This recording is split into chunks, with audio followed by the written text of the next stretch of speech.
Highest income tax है हम लोग के ऊपर। इस योजना के तहत हमारे ऊपर टैक्स लगा दिया। हम लोग के लिए कितना हमारी वित्त मंत्री सोचती है। हमारे यहाँ टैक्स लिया जाएगा जापान के कैटेगरी का, सुविधा दिया जाएगा श्रीलंका टाइप का। पाकिस्तान वाला बढ़ेगा इंडिया योजना के तहत कितना कर दिया गया। तो आपका प्रतिनिधि जब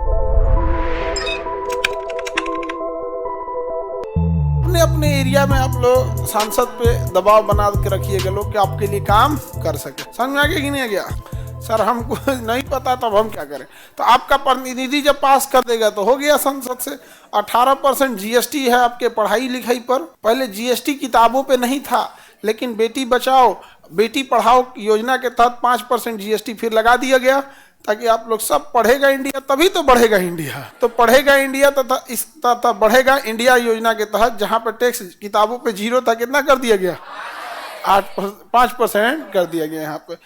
तो हम लोग के लिए कितना हमारी वित्त मंत्री सोचती है। नहीं तो इस योजना के तहत हमारे ऊपर क्या लगा दिया गया? टैक्स लगा दिया गया। हाईएस्ट इनकम टैक्स है हम लोग के ऊपर, एजुकेशन के ऊपर हाईएस्ट इनकम टैक्स पूरी दुनिया में। ऐसा नहीं है कि केवल भारत में टैक्स लिया जाता है, कमो बेश इतना ही टैक्स जापान में लिया जाता है, इतना ही टैक्स फ्रांस में लिया जाता है, इतना ही टैक्स इंग्लैंड में लिया जाता है। बट अंतर क्या है, वो लोग इतना टैक्स लेते हैं तो वो अपनी जनता को bullet train, free education, world class university, Oxford और कैम्ब्रिज जैसे यूनिवर्सिटी है। हम लोग के यहाँ उतना ही टैक्स लिया जाता है, मगध यूनिवर्सिटी, जेपी यूनिवर्सिटी, इससे जुड़ा यूनिवर्सिटी है सब। हाँ, अंतर बस यही आता है कि टैक्स ये नहीं कह रहे हैं कि दुनिया में और कहीं नहीं लिए जाते हैं, टैक्स लिए जाते हैं, बट उसके बाद जो दिया जाता है वो हमारे यहाँ किसी काम का नहीं रहता है। अभी एक बच्चा मिला था हमको, उसका रिजल्ट हुआ था, तो कौन सा जॉब में हुआ था, अच्छे पोस्ट पे हुआ। तो हम उससे पूछे बीपीएससी का एग्जाम दिए थे ना बाबू, कैसा हुआ? कहा सर ट्रेनें लेट हो गई थी। सोचिए एग्जाम में आपका 10 बजे तक एंट्री था, जो ट्रेन उसने पकड़ा था आने के लिए वो सुबह 6 बजे ड्रॉप कर रही थी, सुबह 6 बजे ड्रॉप करी थी, 4 घंटा का मार्जिन लिया था, 1:30 की 1 बजे ड्रॉप की ट्रेन। एग्जाम छोड़िए। जापान और इंडिया का टैक्स सिस्टम सेम है, बट फैसिलिटीज चौपट है यहाँ पे। हमारे यहाँ टैक्स लिया जाएगा जापान के कैटेगरी का, सुविधा दिया जाएगा श्रीलंका टाइप का नहीं समझेगा, पाकिस्तान वाला सुविधा दी गई। आगे बढ़े तो आर्टिकल 265 समझ में आ गया। संसद की अनुमति बिना टैक्स नहीं ले सकते हैं, जब पास करेगा तभी होगा, अदरवाइज में नहीं होगा। समझ में आ गया? सर पॉपुलेशन भी तो हमारे यहाँ बहुत है, तुम रोओगे तो हम क्या कर सकते हैं। पॉपुलेशन ग्रोथ रेशियो आप पूरी दुनिया में पता कीजिएगा कि पॉपुलेशन ग्रोथ रेशियो भारत का एक सस्टेनेबिलिटी की ओर जा रहा है।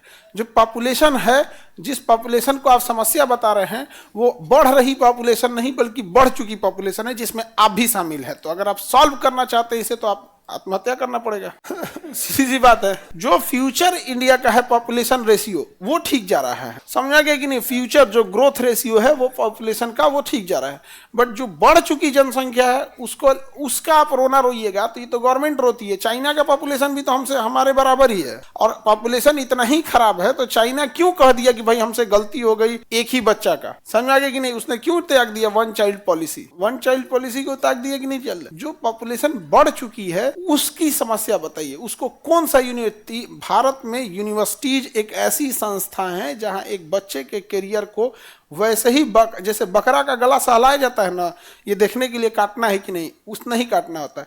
4 साल तक एक यूनिवर्सिटीज बच्चों का सबसे गोल्डन पीरियड अपने यहाँ लेके तबाह कर देती हैं। ऐसा कोई यूनिवर्सिटी बताइए जहां कोई बच्चा 4 साल में कोई ग्रेजुएशन करे, उसके बाद निकले तो 20,000 की नौकरी हो, 20,000 के लायक बन सके, कोई वो नहीं मिलेगा। तो चोट्टा तुम 4 साल कर कौन ची रहा था रे वहां, मार जूता होश में चल आए, यहाँ पे 4 साल बर्बाद कर दिया रे। आप बताइए, आप पढ़ लिख के आए हैं अपने यहाँ से, इंटरमीडिएट कोई ग्रेजुएशन करके आए, हमारे यहाँ आप साल 1.5 साल टाइम देते हैं, और इतना हम गारंटी कह सकते हैं कि आपको अपने आप से फील होगा कि ये साल 1.5 साल में आपको उतना पढ़ा दिया जाता है, और महज कुछ घंटे लिए जाते हैं। आपको यूनिवर्सिटीज की तरह यूवी नियम नहीं कि 70% अटेंडेंस होना चाहिए, तो फाइल जमा करो, तो प्रैक्टिकल जमा करो, इसमें 3,000 दो ना तो फेल कर देंगे, अटेंडेंस के नाम पे 1,500 दो ना तो फेल कर देंगे, नहीं समझ में आ गया? असाइनमेंट के नाम पे दो नहीं तो फेल, ऐसा कभी हुआ है? नहीं।